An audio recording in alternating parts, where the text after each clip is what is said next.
Era ilmu da barakata tu malah ikut juga ada kayak ini tesis dari semua ada. Kita cara bentar kata Rabbi sini. Amin.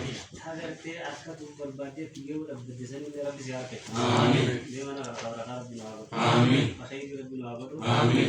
Mending dia cuma berbadi. Amma mana kana kayak boleh sore nyara kawan itu. Amma orang mana kana tiga itu berbadi. Boleh sore nyokon.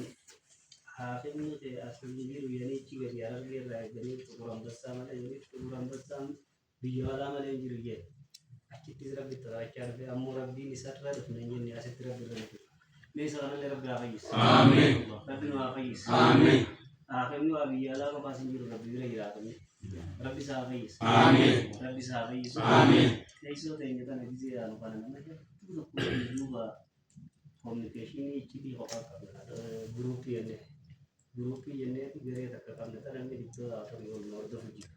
Share kayaknya lah isi. Jadi isi belum belum isi tawan jenuh juga. Di arah orang arah di luar share kayaknya orang busi juga mal dia orang ini juga ante takkan teragal le orang itu nih komunikasi dengan orang ini juga seni tadi. Galle tadi mang kayak sendiri beda itu dapat tadi.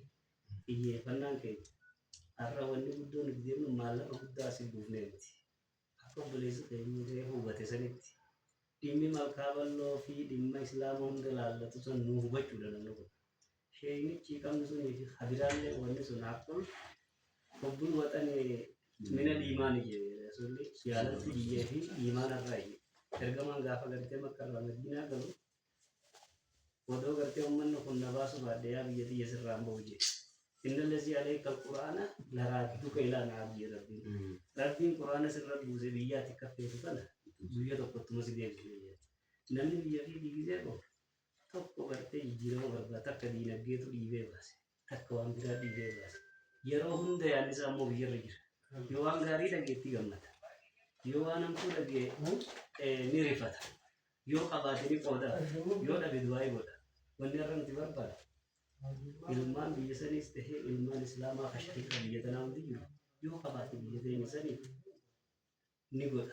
yo da bidwai boda wani gudo rubato wani gudo sani haini biti di akun watan ya laula di ashraf menjadi haini biti masih rakab bukudan ini sangkai sakul binai biyadi sayu isin kufajaru hakul mazila yani arkuma amma sarjomu fida insyaallah kakek dulu kono rakab ya rakab di lasan dia wani timo dan tai population kayaknya kalau kira di luar itu jiran karena syaitan kayaknya mana ilmu kayaknya galmo jirani ta Ubatani jolle de nyawa jenis bakar bin wala tujirani dimma kan ubat tujirani tonda zuai kan te sujir wal ko kan itu berbane insyaallah ya ada sani karena mal go wani do sanan kayaknya syekh adwai kita adwai jela punya yang jir modar ya hari itu bagaimana dua ya sebasu te hero sih kete boleh saya na semua dua itu buatan asman ini ubat tawarin mantan ini sendiri ini ubat ini hidup ujir kecil itu bisa lah dari sini